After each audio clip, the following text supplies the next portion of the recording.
How are you? How have you been? Well, today was just work.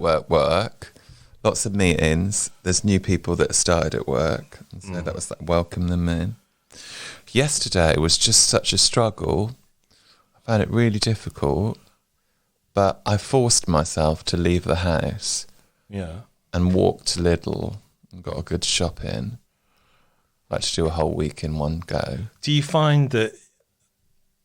I find that I have to force myself to leave the house sometimes during lockdown. And really, it was real, I just don't want to do this. I want to just sit on the sofa all day.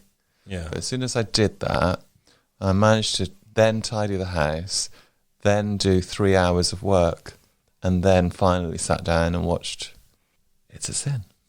It's a Sin? Have you heard of it? Don't think so. But it's lovely to be back drinking again. Well, do you know what? That's also a sin.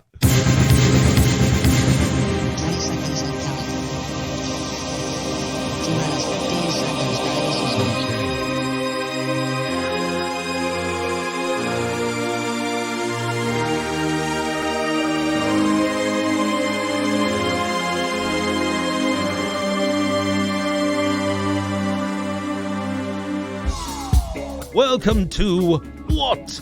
That Old Queen, a candid and adult take on queer life quandaries at a certain age. So please listen at your own discretion. Presented by Bernie and Tommy, their views are their own and in no way reflect those of any service you may hear this program on. Now, let your ears be upstanding for the Old Queen.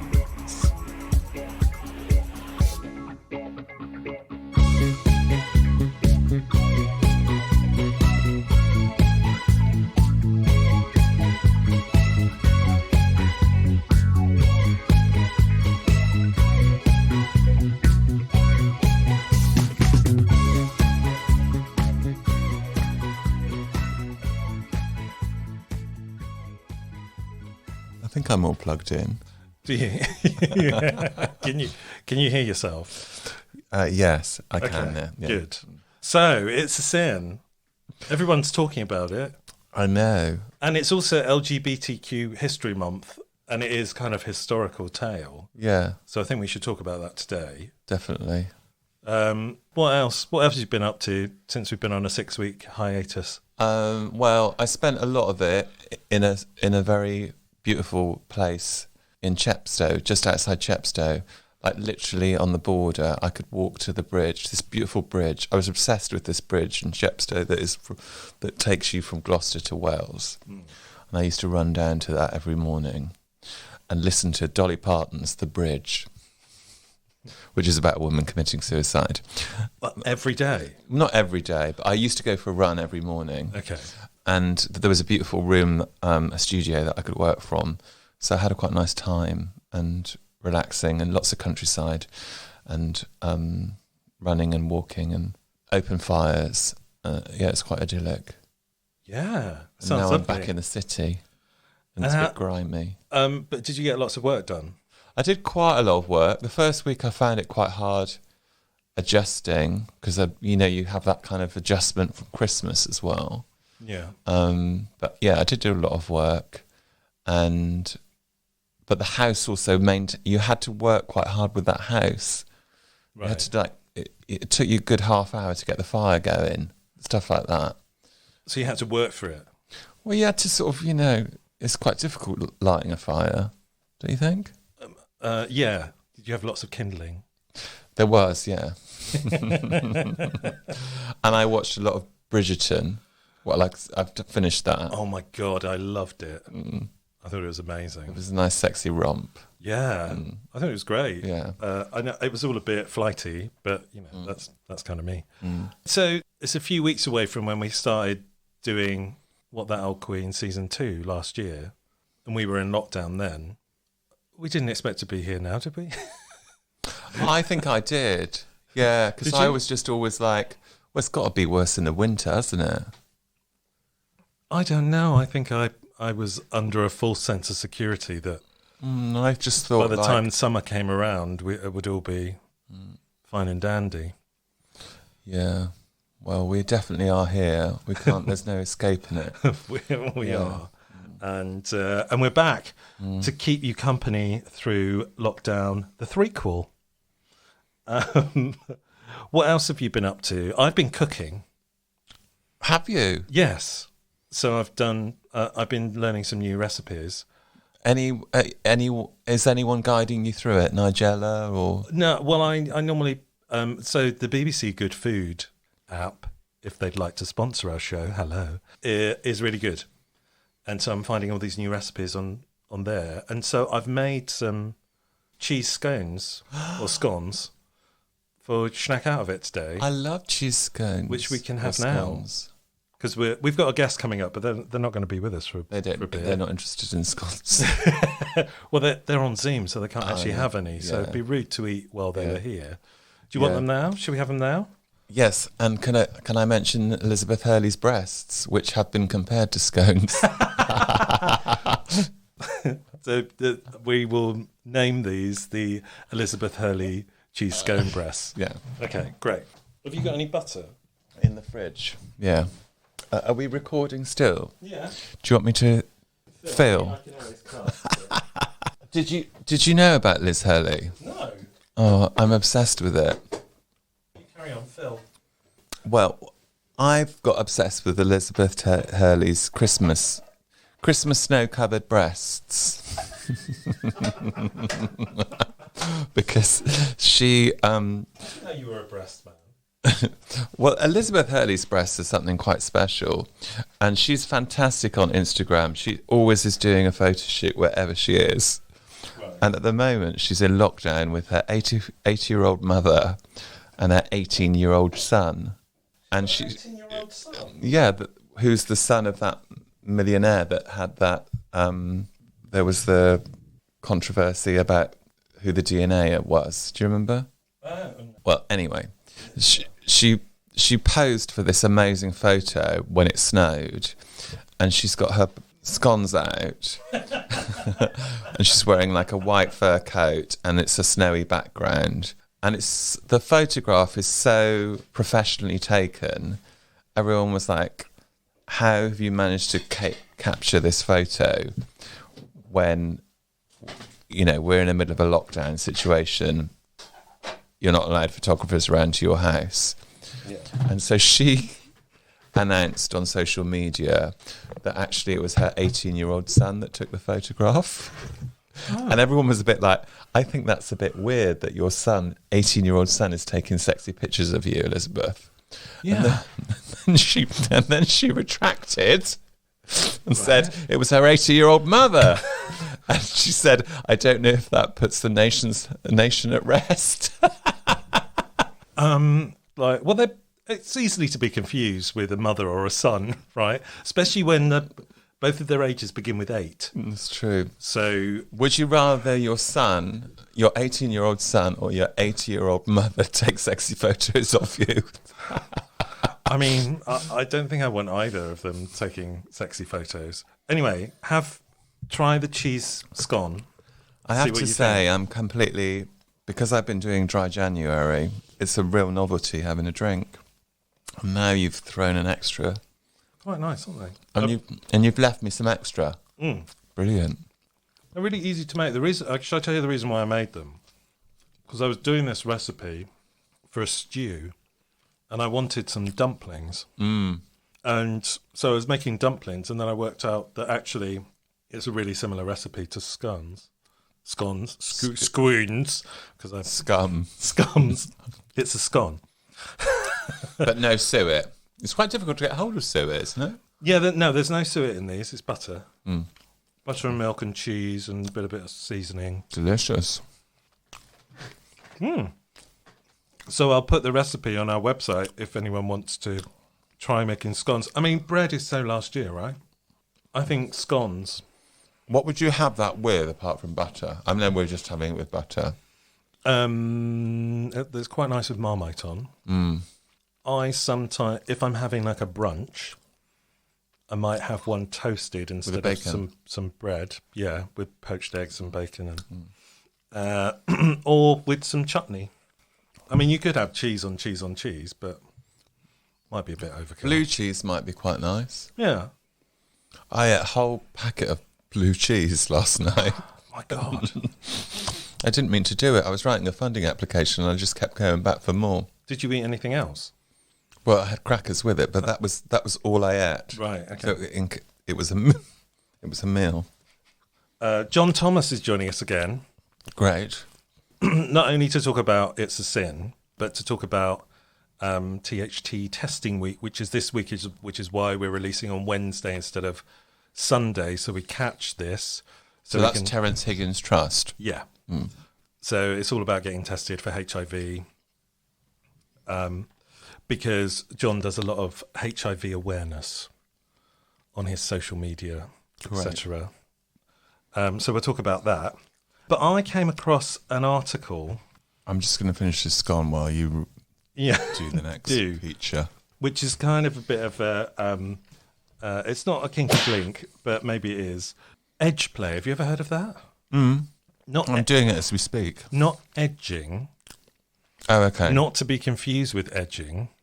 Oh, okay. Which is kind of bringing someone to the brink of climax and then go down again and then coming back. Yeah. And, Okay, that's what I'm doing at the moment. Good. We'll put this on our OnlyFans site. Have we got one? I think we need one. I did explore OnlyFans site actually over when I was in Chepstow. Did you? There's not much else to do on a Friday night. Your OnlyFans site or somebody else's? Someone else's, because they sent me a free trial to it. Hmm. So I made the most of it. It was only 3 days. Anyone we know? No. Okay. Just a porn star. Right. Was it good? Yeah, I mean, it was free. But Okay. I didn't really understand how it worked, but I understand it now. Right, yeah. They kind of upload videos and then you watch them. Yeah. It's quite simple, really. Yeah, it's not not exactly rocket science. But I was grateful of the free trial. Yeah, I'm always grateful for a free trial. So edge play, I could do with some edge pay as well. For those who want something a little bit more thrilling than the milder side of BDSM. So it's kind of extreme BDSM, not to be confused with edging, as I said. Edge play means taking a sexual encounter to the very edge of your psychological limits. Okay. An intense and erotic walk on the wild side. Now, I don't recommend people do this unless they're fully keyed up on how to do some of this stuff. But there are 3 main elements to edge play, apparently. First is a sexual role play with the implication of psychological or physical violence, also known as S&M play. The specific nature of this role play depends entirely on who is playing, since what feels threatening to one person may be boring to another. But common elements include rough play, smacking, punching, breath play, erotic asphyxiation, fire play, gun play, blood play, drawing and drinking their blood, and more. I feel it is a bit extreme for me. Well, I just thought I was suddenly thinking of Michael Hutchins. Yeah, Michael with the Hutchins, auto-asphyxiation. The second part of edge play is quite literal. It means actually playing with a sharp object, like a knife or other cutting implements. Again, I wouldn't recommend that, certainly not during a pandemic. But you do see that often now in films played out, don't you? I've not watched 50 Shades of Grey. Well, that type of thing. Yeah. It's becoming more mainstream. Yeah. And then the third element is more figurative and has to do with challenging the limits of a partner or partners. Whatever you and your partner think is edgy is considered edge play. So remember, all of this has to take place between 2 or more consenting adults, so it's not like you do it on your own. You can do edging on your own, but not edge play. Since edge play is supposed to include an element of danger, practitioners call this consensual non-consent. Obviously, this means that good communication, including a prearranged safe word, is critical. I wondered whether there's something that you find inherently repulsive, actually that being your edge, and then you work with that. Yeah, because I think it doesn't necessarily have to be something physically violent. It could be like a a dangerous scenario, couldn't it? Or yes, if it's someone that maybe you think you don't fancy them, but then you do. We've had questions like that before, haven't we? Where people say they really fancy this guy who's not completely not their type. It's taking your what you perceive to be your type to its edge and playing with that. Yeah. There's something about repulsion attraction, isn't there? Yeah, definitely. So there you go. I thought we'd dip our toe as on the first episode. I thought we'd dip our toe back into some extreme BDSM. Well, I'm pleased you brought it up. Cheese scones and BDSM. I mean, you what get else? It all here. Right. Well, Johnny is going to join us in a few moments. So shall we have a little bit of a break? Let's have a break. And we'll be back after this. Like what you're listening to? Then please subscribe on your podcast platform and share our episodes on social media. This will enable us to grow our audience so we can get advertising and sponsorship, and maybe then I won't have to ask you for money, which is what I'm going to do now.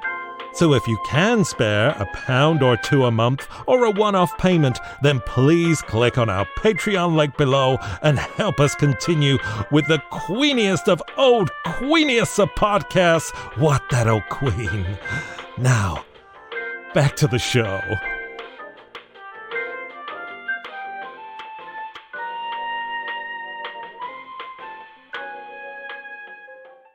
Cool. Right, so we're back. And we have a special guest. Johnny has returned. Hi. John Thomas is back in the throne room. How are you doing? I'm good. I'm feeling very enamoured to be back in the presence of queer royalty. Self-pronounced queer royalty. I'm pronouncing it for you. When did you first make your first appearance on this podcast? I don't know. I feel it was probably quite a long time ago now. It was definitely before we were in a pandemic. No, it was during. It was a pandemic. Yeah, it was last March, I think, wasn't it? Last March or April. Yeah, it was definitely in a state of lockdown because we were all in different. You all had different windows, and you were using a different platform as well for recording. Oh yeah, we were using Whereby at that time. Yeah, but Zoom is better, I think. Good. And how has it been for you? We were just saying that. So when we started the second season last March. And we were in lockdown, I wasn't expecting to be in lockdown now again. Were you? No. I definitely feel I entered lockdown 1 being like, okay, they said it's going to be 2 weeks, but it'll probably be 4 or 6. Yeah. And then I guess it was weird. We knew that things weren't okay in the summer, but we kind of were being allowed to do more and more. And then we hit the autumn and we knew things were getting a bit worse, and then the winter arrived and suddenly it's okay, things are terrible, and it kind of very much feels a bit like we're back to square one, but things are worse. Yeah, but hopefully getting better, and the fact that we have a rollout of vaccinations and stuff is good. But you've had COVID as well, haven't you? I've had COVID, so I definitely had it over New Year, in that I had a positive test result. I believe I had the English variant based on my symptoms. Oh, wow. But also my symptoms are the same as a sort of mysterious flu-like illness I had in February, March time last year. So it makes me think maybe that was COVID as well. But yeah, it was okay. I had very flu-like symptoms. I didn't lose my sense of taste or smell. Although it is taking a while, I'm still getting short of breath when I exercise, 4 weeks later, which isn't the best, but it's getting better. Right. How often are you exercising? So, throughout the lockdown period, I've been so up and down with my motivation to exercise. So right now, I'm in a good, going for it 5 days a week, and then finding that's really helping me because I don't really have very much to do right now. So it's giving me something to do, and it's giving me some endorphins. And I will ride that wave for as long as I can because I imagine it will go away again. And I'll get back to not exercising at all. So from one pandemic to another, can we talk about It's a Sin? Because I know you've been quite vocal about that in your HIV awareness on social media. And everybody's talking about this program, and it's highlighted how terrible it was back in the 80s. And I was saying to Tommy earlier, but we were only a few years younger than those main characters.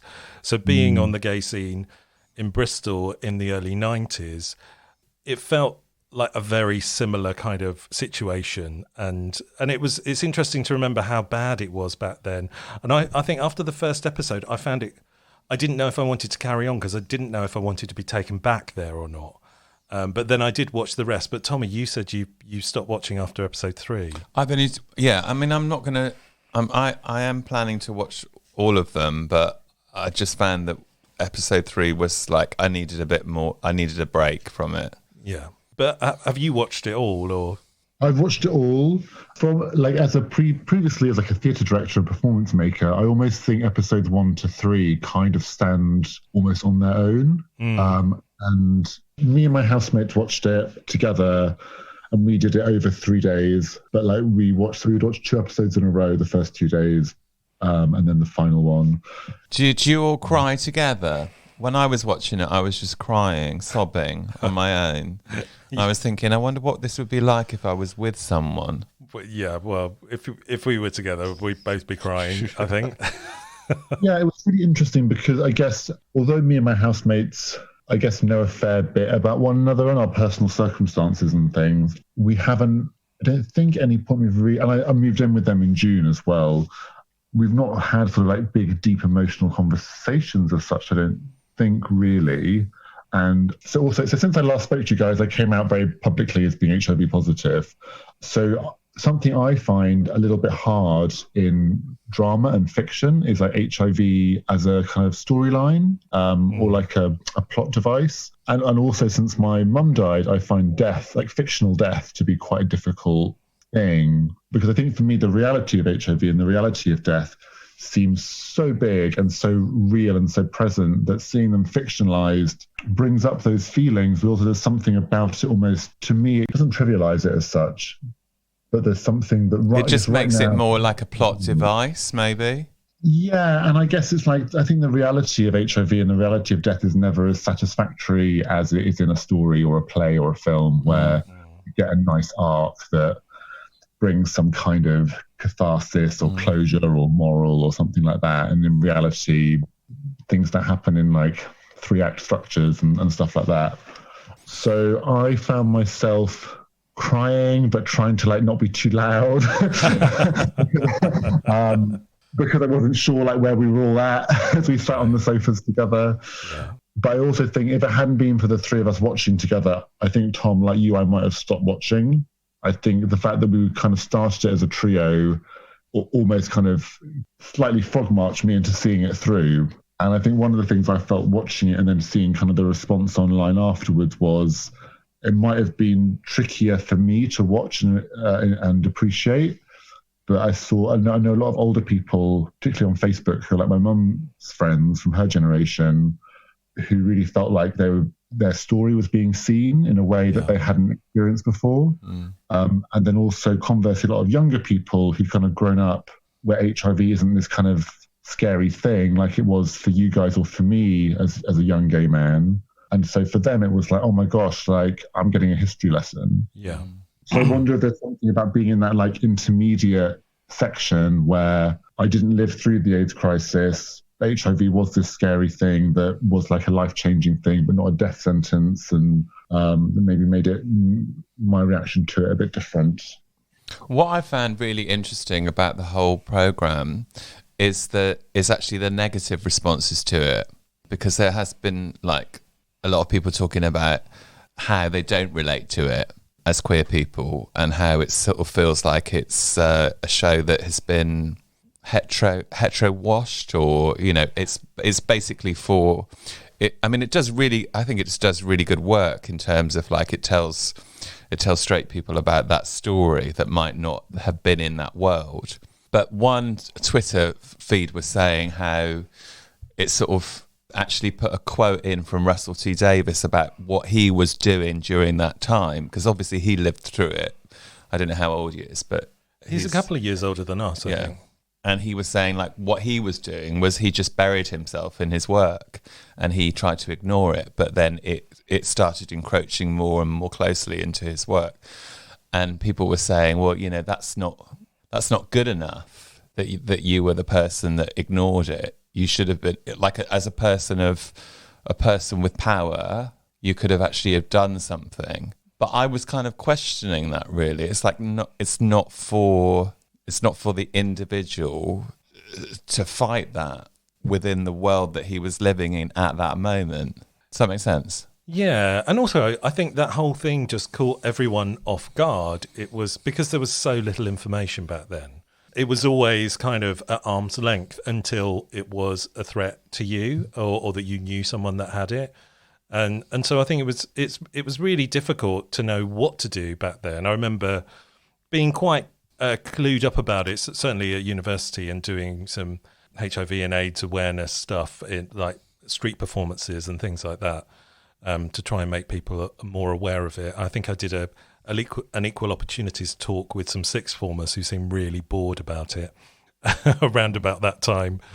But what I think is great about the show is that it does make people more aware. It is LGBTQ History Month, so I think it's good that we talk about this, and it does make people aware of that history and how it was in that pandemic back then, how terrible it was, how I think he deals with gay shame really well in it, and how the whole HIV thing exacerbated that at the time. And that still filters through into the LGBTQ plus society today. And I get the heteronormalizing it with the character. It's told through a straight girl's eyes. But I think it's a good MacGuffin to kind of make it accessible for a straight audience. But I think it's been done really well, and I think it was good to revisit it as someone who kind of lived through it, and just remember how terrible it was and how far we've come and how much better it is now. Yeah, I think watching there's a group of characters who they're kind of very secondary, who from the beginning they're kind of like the leather guys who are already trying to raise awareness about AIDS, whilst the central characters are ignoring it exists. Yeah. And there was part of me being like, oh, I kind of want to follow their story. Yeah. I think those are the people I would be hanging out with. Yeah. Rather than people. And I also think that what's been interesting with the reaction is, like, I guess as a work of art, as a TV show, I think there's so much pressure on it from so many different people wanting it. It's impossible for it to be everything to all people. Mm. And so it is, I guess it's Russell's What's good vision. about it is it feels like it's just following a particular group of friends and their story. So another criticism of it is that it sort of fails to acknowledge the role that lesbians played within the crisis. And you're right, it does follow the story through this straight girl's eyes. But there's no character in what I've seen anyway that identifies as a lesbian. There's a lesbian who appears and there's two lines. I think that's so cool. Yeah, and that does feel like a bit of an oversight, really. Yeah. I think so. I was thinking about watching it. I thought about the film Pride, which I think isn't particularly about the AIDS crisis, but kind of touches upon it. And that does the same thing. There's like quite a lot of lesbian erasure in that film as well. And I think that is a problem when within the LGBTQ plus family, as gay men, as white gay men, we're dominant. So like it's often our stories that prevail, because often it's like, the white gay men who've made it in the media industries, who are in their 50s and are now telling their stories from their point of view. And it is kind of erasing the roles of people of colour, lesbians and trans people, I think. I wanted to watch Pride as a bit of an antidote to It's a Sin. It's a Sin, because it does make you feel happy. Yes. Okay, so maybe that's our top tip. Yeah. Watch Yeah. Pride. Because I after queued up it's Miss Congeniality to watch it, but that was just too banal. Yeah, no, I think Pride is a good option. I love think- Miss Congeniality, though. Yeah, I do. Yeah. But it was interesting going back there, having lived through it, because I was remembering the fear of getting it, the fear that you got it and you had it, the fear of getting tested and finding out you did have it, so you didn't get tested, and then the fear of perhaps you passing it on to somebody else. And then I think I didn't get tested for like 7 or 8 years. And I really wished I had, because it kind of psychologically affected me in so many ways. And I was negative when I was tested. But it's so important to get tested these days. And now I don't even blink about it. And you're doing some HIV awareness with Terence Higgins Trust this week, aren't you? Yeah, so as we're recording, it's the first day of National HIV Testing Week in the UK, which Terence Higgins Trust, which is I think the UK's largest HIV and sexual health charity, is kind of running a number of events. And so I've done a little bit of press and promotion for them, talking about kind of my experience of living with HIV, being someone who's used the Terence Higgins Trust in the past, and encouraging people to test. And I guess for me now, as someone who is positive, I don't have to go through that experience of waiting for your HIV result, because definitely when I was younger, that was like that was the big one. Like that was a scary result to get back. Whereas anything else felt like it would be curable. Whereas HIV was like, that's the transformation from being one kind of person to another kind of person. That's how it felt to me, certainly 11 years ago when I was diagnosed. Whereas now it's very different. Like I used to feel like being HIV positive excluded you from dating HIV negative people. Whereas that isn't the case anymore. There's much less stigma. There's still a stigma, and there's more knowledge, I think, in my experience with the kind of the people that are, particularly amongst gay men and LGBTQ people that I know. Probably less knowledge amongst like a lot of the straight community, though, I think. Which has always been the case, isn't it? And actually, they're as at risk as everybody else. I mean, because the gay community is actually more aware about this. We're kind of clued up on being safe. We have PrEP now. We do get tested regularly. I've had several boyfriends who've been positive and I've been negative, and it hasn't affected our relationship. So it's such a different world we live in from It's a Sin, isn't it? Like, it's such a different world, and a world that changes so rapidly. Like, so I came out to my mum when I was like 16, so it was like 2004, around then, and like one of her first reactions was to be like, you have to be careful of HIV. Like, it's very much associated, like, if you're a gay man, HIV is like your number one killer kind of thing, as opposed to thinking... What was your mum's relationship to it? Did she have friends, or why did she say that? Was she saying that through what she saw on the news, or? I think from what she saw in the news, seeing the kind of the Don't Die of Ignorance campaign in the 80s, I don't particularly know of any kind of close friends that she had or people that she knew who had AIDS. I think probably because of just where she was in her life in terms of university and then meeting my dad, I think she maybe wasn't that exposed. But yeah, I don't think she'd like necessarily personal first-hand experience. But I guess in terms of her, like, she was very much like, because I went to Roman Catholic school, she was quite keen to give me and my brother and sister sex education because we weren't getting it in school. So I think that was just one of the things. She was like, right, if you're a gay man, you're at risk of HIV, which I don't think was something that she would have shared with my sister or my brother. But yeah, and so I was aware of it. I knew that it wouldn't kill me because I knew there was treatment. And then I contracted HIV when I was 22, which looking back now, I think is quite young. But at the time, obviously, I was feeling quite grown up, I guess. But I definitely felt like I would never have an HIV negative boyfriend ever again. But then I did. And then I think once PrEP became more widely available and understood, as well as the knowledge that if you are HIV positive and you're on medication and your viral load is undetectable, that you don't pose any risk of transmission to anyone else, that's kind of really helped lift this I don't know, like fear or worry or stigmatization. And so in the last kind of 4 years or so, kind of since like around the time I would have met you guys in Bristol, it's something that I've been like open about when dating and stuff, but also not really thought about. Whereas 10 years ago, I really felt like I carried it with me as like a sort of, I don't know, baggage, I guess. Yeah. Marked. Yeah. And I think that's, and that again was a hangover from the 1980s and the fact that it was like a terminal condition back now, and now it's a treatable condition that you can live with and live a long life with. And I just think it's amazing that we've come so far, but it's still really important to get tested. And I think everyone should go, and if you haven't had a test for a while, then go and get tested. How can people get tested this week? It's all postal tests, is it? Yeah, so in London, I know that clinics are open. Around the country, it's probably different.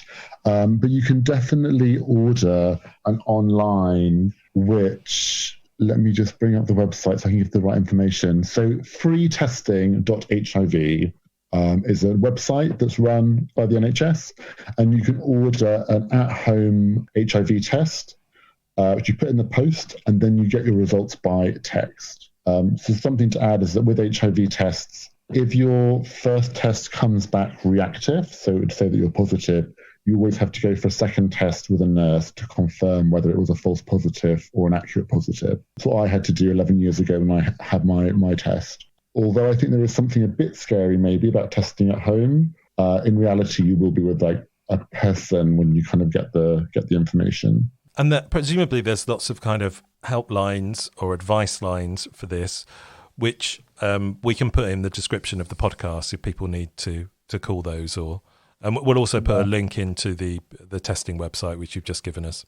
Yeah. So the Terence Higgins Trust, they run a range of like support services, online, messaging, phone lines. Their website's tht.org.uk. And there are other ones. There's loads of other support places. And I imagine there's also like local support as well, depending where you live. Great. Ooh. And we've had David from Dean Street on the show before. Yeah. What's it called? David Stewart. David Stewart. From the Eurythmics. Yeah.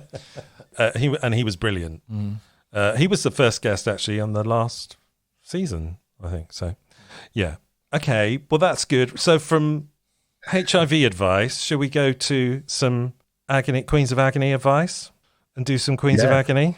Tommy, you ready for this? Well, I can see John having a glass of red. Well, yeah. I've been doing dry January, so I'm... Well, welcome back, Tom. I'm overwhelmed by the booze. The wagon was leaving as I drew up. Are you on the bubbles? I was just starting. Yeah, I had a bottle left over from Christmas, so I thought we'd have... Because we haven't seen each other since before Christmas, so... Oh, we thought we'd have some Prosecco. Well, I was doing my pre-Christmas like food and drink shopping, and the queue for the supermarket was so long, which is great because then I found like the local independents, and there was one shop with a little blackboard outside, and it said, "We sell support bubbles." It really confused me, but then I realised it was a wine shop. And so I just went in and said, "I'd like to buy some support bubbles, please," and left with some very nice Prosecco. Well, we've definitely got the support bubbles going tonight. Yes. Although I'm running out. Okay, yeah, we might have to switch over to red in a minute. Okay, let's do some Queens of Agony.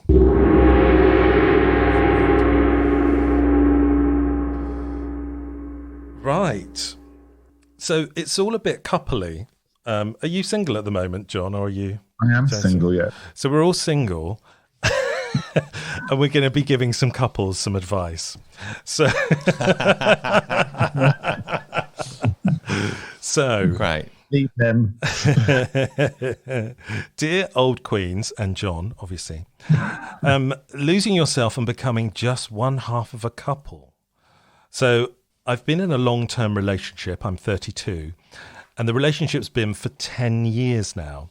And I was wondering whether other people who are in long-term relationships feel like they start to lose who they are as an individual and start becoming simply one half of a couple. And if so, what are you doing to retain that individuality? I've chosen to start doing more on my own, new hobbies, sports, gym, etc., which leads to meeting new people.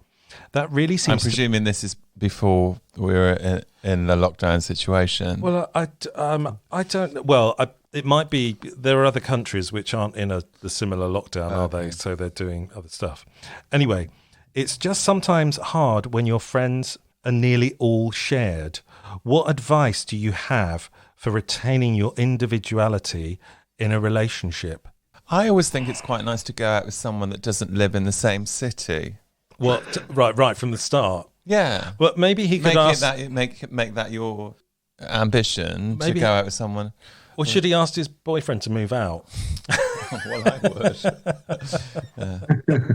would. Well, that's always an option, isn't it? I mean, I always think when you move in together, it kind of, you lose a little bit of the mystique of a relationship. But, I think sometimes it's inevitable that you do move in together. What do you think, John? I think the shared friends thing is hard. I guess I've not had any, I can't think of anything in my life that's lasted 10 years. From that point of view, it's hard to compare. Me neither. I guess with different partners I've had for various short amounts of time, there's an element of sort of either like joining their friendship group or your partner joins your friendship group, maybe, or you make friends together, maybe. Yeah, and then there's also that kind of jealousy thing can creep in. It's like, oh, who's this friend, that you keep talking about that I've never met?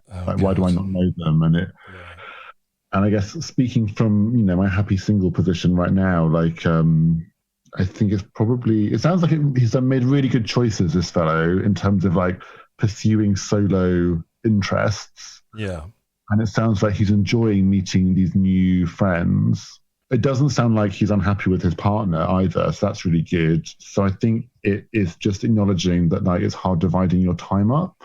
I think it's really important when you're in a relationship that you do retain your individuality, you do retain your own activities separate from the relationship, and maybe separate friends as well that sometimes come together with your partner and sometimes don't. It's so important because I think you go down a rocky road when you're constantly doing everything together, and I know in lockdown probably everybody is because they have to, but I think it's important to have your own time because I just think that only enhances the relationship. It keeps it fresh in a way, I think. Yeah. This question though does make me really pleased to be single. Doesn't it?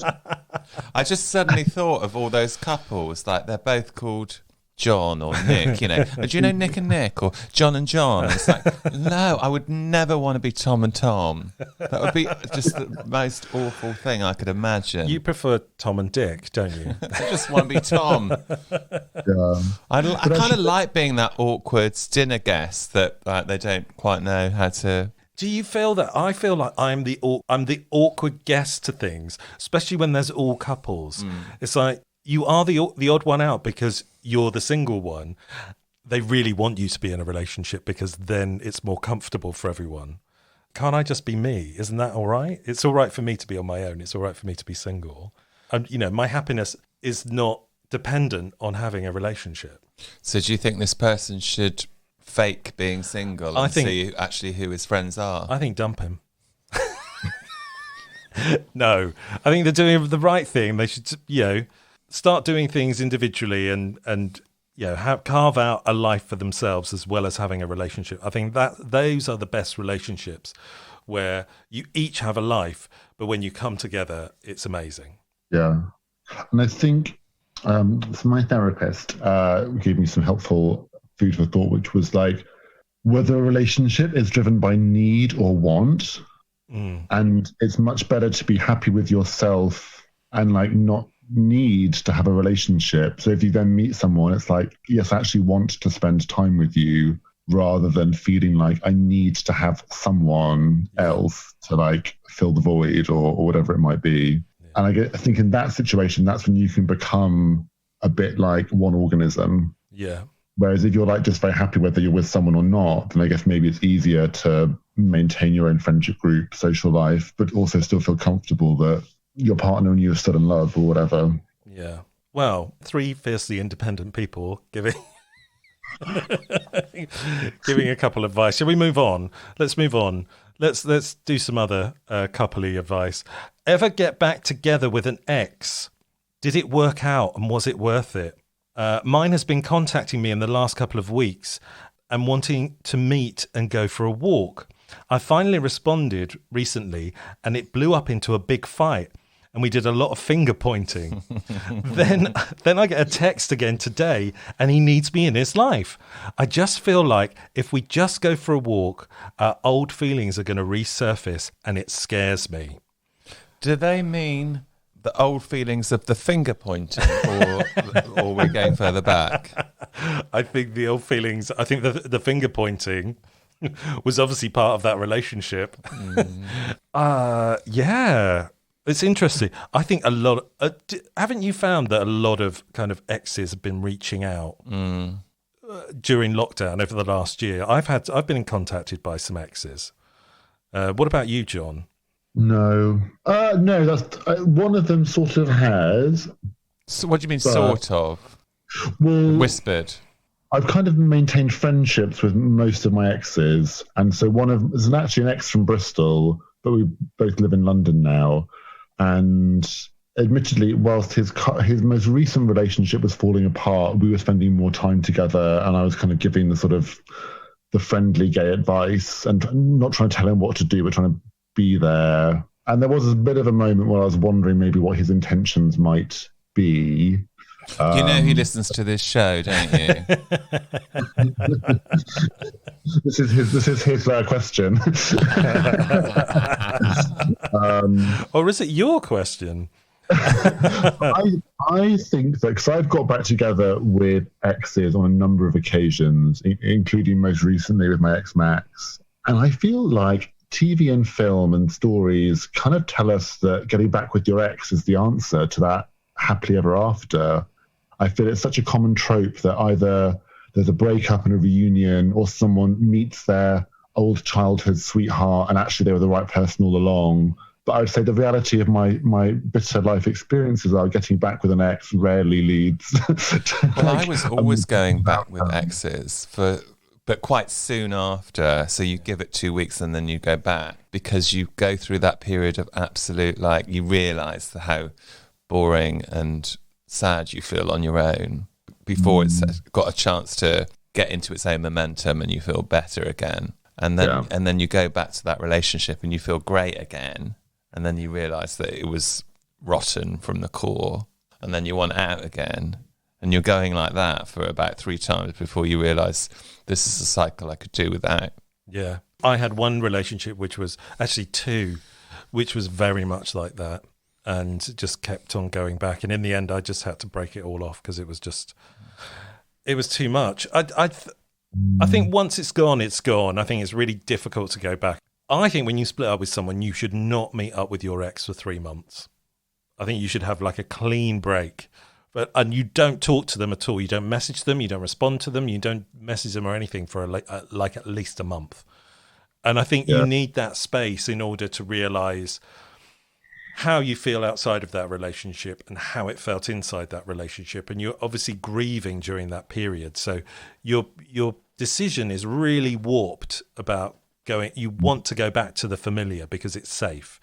And actually there were reasons why you split up. I'm not saying that some people get back together and it works really well for them, but I think you need to go back with eyes open and know what the difficulties are, and both of you be prepared to budge, make some movement there so that you can both maintain that relationship. I think I was listening to the Sugar Babes the other day, which made me think. I think that actually, like when you break up with someone, deleting their number and probably like blocking them, and same with social media accounts, because it's kind of so easy now to get in touch with your ex or to check up on them. Whereas if you create a scenario whereby the only way to see them is to go up to their house.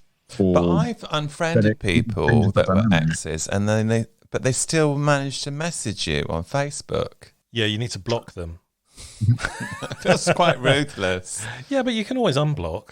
Yeah, it's just for a period of time. Thing, like block them for a month or whatever. But I think it's that initial few weeks where you're hurting so much, and you remember how nice the cuddles were. I think that's what's happened to me in the past. You kind of like you gloss over the trauma and just remember that person made you feel good. Yeah. You need to be wary of all of that. And I think for this guy, if it feels wrong, if you're getting back together and you're just arguing, then it's not going to work, is it? If you're pointing fingers and blaming each other, then I think it's over. Just move on. And then, maybe you can be friends down the road, but I'd advise against getting back together if it's like this now. Yeah, I mean, this sounds particularly terrible, I would say. It sounds awful. I mean, I definitely wouldn't meet up with them again. It's just like, it's almost like they're addicted to the trauma of this relationship and just getting on each other's nerves, and that's never healthy. Sounds a bit toxic to me. Anyway, let's move on. So, same position couples. I was wondering if there are couples that are both bottoms or both tops. Do you think there are? And if there are, is the relationship open? Or what are the struggles or benefits in being in a same position couple? So this is like two bottoms and two tops. I thought it was just like same sex. Like, oh, you're in the same sex. So you've been having the same sex 20 years. In the same position for 20 years. And now that is worrying as well. What John, I'm going to refer to you because you have lots of sexual experience on and off camera. So I mean, is it? So do I. Well, we all do. Come on. So, but I was wondering if you might come across this more than we would. So, two tops, two bottoms. What do you reckon? Yeah, so I guess, I feel like I am professionally and publicly identified in the position which is as a bottom. Yeah. Whereas, some people might choose not to publicly identify what position they have. And I have, friends who feel very strongly that your sexual position is no one else's business apart from the people that you're having sex with. Whereas I think sometimes in the gay community, we can be very much like, oh yeah, he's a bottom, or like he's a top, as a way of either like putting people down or labeling them, or mentally kind of being like, he's the man, she's the woman. That's how we'll divide the room, kind of thing. And so I think that as someone who, I am fractionally more versatile in my personal life, but at the same time, I think there's a lot of people who kind of don't really want to be labeled as a position. And I think it feels like this person is slightly voyeuristically wondering about other people's relationships. Yeah. Or maybe the quandary is that they're thinking of having, maybe they're a bottom and they're thinking of having a relationship with another bottom. So yeah.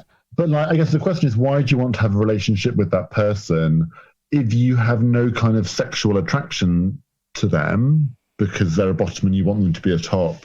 Is this someone that really should be your friend? Or if you do feel sexual attraction, is this an invitation to start to explore what sex might look like with this particular person, as opposed to you just labeling yourself saying this is the one thing that I do? I think it feels like a very blinkered kind of, I'm versatile, and so in some relationships I've been completely bottom, in other relationships I've been completely top, and in other ones I've just been completely versatile. I think it's a bit rigid with labeling yourself as top or bottom. I think you can do different things with different people. There's also lots of different things you can do. It doesn't have to come down to anal sex all the time. So I think two tops can work. I think two bottoms can work, and just be a bit more inventive about what you do sexually. But also, if you feel like you need to be topped or bottomed and you're not getting that from your partner, then talk about having an open relationship, or maybe having a threesome, or just opening out that sexual side of your relationship so that both of you are getting some fulfillment. I really like the fact that he said, wondering if there are any couples here that are both bottoms and tops, like we're in a room together. Well, it's like an invitation. We're all just in this one space. Well, I mean, maybe we should have a What That Old Queen forum where people can meet up and connect in so many ways. Anyway, I think it can work. I think don't be so rigid in your beliefs about what position should be. Well, there's also the double-ended dildo. Right? Also, I think so for me, like I use Grinder, but only for hooking up with. And I guess I'm lucky I live in a big city, which ordinarily you can see lots of people quite easily. And if I was dating, I'd rather meet someone in real life, not knowing how they label themselves, and if that kind of spark feels like it's there, then see where it goes. Yeah. Rather than doing sort of like color by numbers, like here's my tick list. Are you over 5'11" but under 6'2" and blah blah blah? Because I think in reality, either you feel a spark with someone, get excited by them, even if on paper you would ignore them or not consider them. Yeah. Okay, I've got two more questions because we've been off for so long. I'm going to do an extra question tonight. So this one, do you think it's very apt, topical because of COVID? Do you think the LGBTQ community will change much after people get vaccinated? I personally think things will get better around the world for the LGBT community as a whole, but only next year after most countries get vaccinated. My hope for 2022 is much more acceptance, love, health, as a result, more sex. Well, I hope that too, especially after a year-long drought. What do you think, John? Do you think we're going to be more accepting and loving after we come out of this pandemic? I don't know. I think it's interesting that I feel like 2021, depending which country you live in, feels quite different. So I feel 2020 in the US was like a terrible year, but they began this year with the new president, and Biden has already overturned the trans military ban. And so it feels like in the USA, there's going to be some progressive changes relating to the LGBTQ community.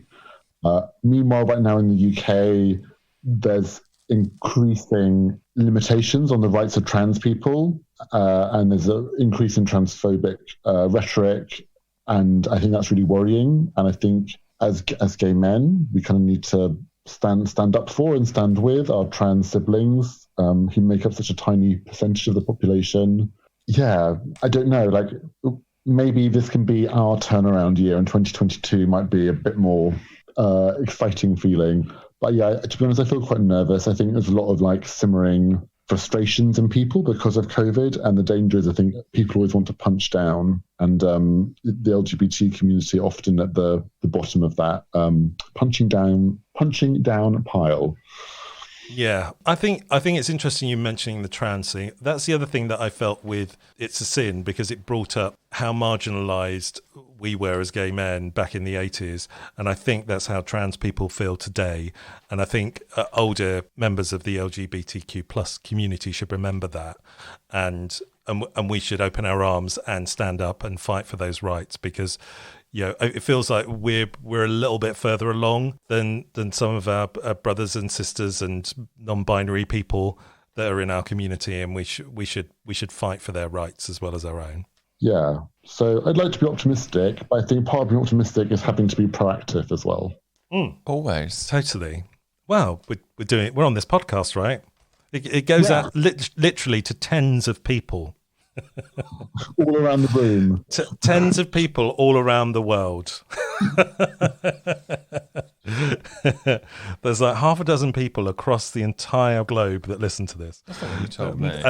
It's not. Actually, we're celebrating 5,000 listens. I mean, it's across like 38 episodes, but it's 5,000 listens, so I'm taking it. So anyway, so final question. Does anyone else have this persistent thought? Am I the only one that gets paranoid that I'm being recorded during a hookup? Like, I wonder, is there a sex tape on the web that involves me in it? No, I've often thought that. There's been occasions when I've been worried that that's happened. But I've also thought of recording them. Well, John, you have an OnlyFans site, so you're used to recording. Yeah, so it's interesting. So from my point of view, like there's a really, really clear distinction for me between sex for work, which is recorded, and sex for pleasure, which I have no interest in recording because it's like I just want to enjoy myself. But I've seen, particularly from friends of mine in the States who are porn actors or OnlyFans models, is sometimes they have hookups and the person for pleasure, and the person they've hooked up with tells them, don't record me, as if they're assuming that their default is to record all their hookups. Right. I think there probably is a danger that some people do record things without consent. I mean, I'm making light of it, but it is actually a violation. Yeah, I don't. Yeah, I don't think anyone should be doing that. It's like those. I mean, have you ever had those blackmailing emails where they'd say, "We turned your camera on while you were watching porn, and we're going to email this film to everyone unless you give us like £3,000 in Bitcoin by Tuesday." I had one like that this year, and I just laughed. Well, I was like, "Wow, I mean, I'm completely out." So if they want a good floor show with your film, great. Yeah, there is something about consent, and I think people should be wary. I mean, I had a hookup in a hotel once with a gorgeous guy, but he had his computer on the side, which was on all the time, and it looked like he was filming us, and I was really wary of that. He said he wasn't, but I think I don't know. It seems a bit sneaky to film someone without their consent. Well, I believe it's illegal. Yeah. And I definitely say it's morally wrong. I mean, particularly from like an OnlyFans point of view, if you're not an OnlyFans model, then you have to have a release form to show a video of someone on the website. So. And what's that process of getting your profile up there? What's the process of getting it up? Yeah. You had to provide ID. Like a passport or something. Yeah, so to provide a really good scan or photograph of your passport, but then also one of you holding your passport so that it's very clear that you are who you say you are. You also have to provide your bank details so you can be paid, but I guess that also would then be linking your real name and the passport and stuff like that. So whatever information you're calling yourself on the website or whatever, they've still got a record of who you are, and that's attached to your banking information too. And I feel there's some other paperwork, but I can't remember now. I mean, the world of OnlyFans is quite a grey area in terms of it kind of sits outside the rules of pornography, and they haven't really evolved those rules and laws yet to cover it properly. How do you feel about it? Because being a porn star is one thing. I'm guessing the OnlyFans is similar but slightly different. Yes, I think a big difference is you're in control of your image, whereas when you do studio porn, you're not. And you sign a contract that waives the right to your image and to it being altered and your voice being altered and things like that. Whereas your OnlyFans, you're in control of what you share. You can delete it. If I was to log on to your OnlyFans site, what videos would I see? You would see me having sex with other models. I want to see you cooking breakfast. Pardon? I want to see you cooking breakfast in just an apron. That's a whole different kind of OnlyFans, isn't it? I think so. What is great about OnlyFans is it's kind of diversified. I mean, OnlyFans also has non-sexual content on it. It has gardening tips and stuff like that as well. It's not just a sex platform, but it's allowed people that the porn studio system might shut out from working in the industry. So in terms of gay men, I think one of the most successful pages is a couple in Wales who are called I can't remember what they're called, but next door or average gay men or something. And they're just a very normal couple kind of living in South Wales. And they just share themselves having sex and within their relationship. And did you watch Slag Wars? I did watch Slag Wars. Would you like to be in that show? I'd love to be in that show. I think you'd be great. Are they going to bring it back? Yeah. So I know that they are or were planning for a second season. I guess there's probably a lot of question marks over that in terms of COVID and things like that. I guess they also have to consider how successful the first season was. I've not watched it. I don't know what's the premise of Slag Wars. It's a bit like sort of Britain's Got Talent or something.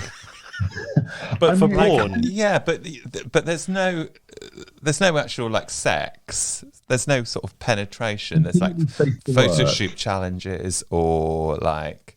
Yeah. There's more nudity on Channel 4. It's and thank goodness for that. Yeah. It's compared a lot to Drag Race in terms of its format. Okay. So it's a bit find the next porn. Well, they're looking to find the next cock destroyer. So it's Rebecca Moore and Sophie Anderson who are the cock destroyers, who are cis female porn actors. but the cast is queer. So they're a mixture of gay men, non-binary and trans contestants. It's very sex positive. To me, it's almost like, I don't know, it's like 4 episodes, yet they cram in all the twists and turns you'd expect in like an 8-week reality TV show.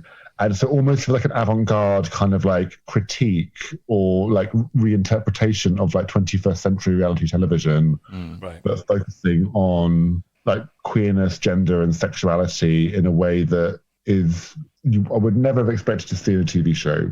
It's really interesting when you think about it in terms of like, because I do a lot of work investigating queer archives or like work that might be that you can look at through a queer lens. And I wonder what people would look at that show in 60 years' time and be, where are we now, sort of thing. Yeah, that's interesting. My claim to fame is that I replaced Sophie Anderson, Cock Destroyer, as a judge in the Bristol drag pageant a couple of years ago. So I definitely think I could be a cock destroyer. I mean, I think you're more Rebecca Moore than... Am I? I don't know either of them, so, I mean... I think if we were the cock destroyers, I'd be Sophie and you'd be Rebecca. Okay. I think that's an accurate allocation of identities. But they both have like different skill sets, and Rebecca is definitely like the organizational wizard. And Sophie is kind of like more emotional. Yeah. Well, that kind of is that's our dynamic, really, isn't it? Yeah, and actually, the show makes a really good. Like, it's kind of hilarious. Like in each episode, they keep this like a new message, and they go, and that is what it means to be a cock destroyer. And the idea is that anyone can be a cock destroyer. Really, you don't need to be a sex worker or a woman or a man or I don't know. It's like you could be like, as long as you're a chair and you believe in yourself, then you too could be a cock destroyer. Right. It's very empowering, and maybe we should adopt that. And that is what it's like to be an old queen.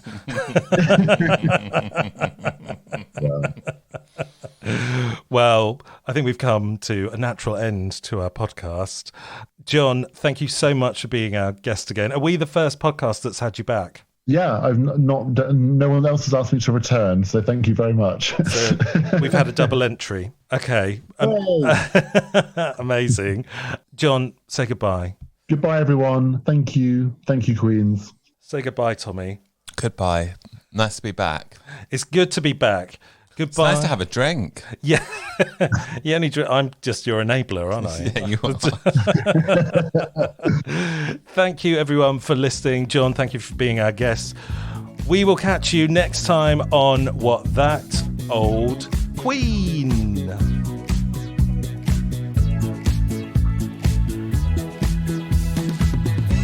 You have been listening to What That Old Queen, written and presented by Tom Marshman and Bernie Hodges. The show was produced by Bernie Hodges for Hodge Podcasting in 2021. If you have a question for the old queens, or you'd like to be a guest, or you want to sponsor a show and give us lots of money, you can email hello@thatoldqueen.com or find us on Facebook, Instagram or Twitter.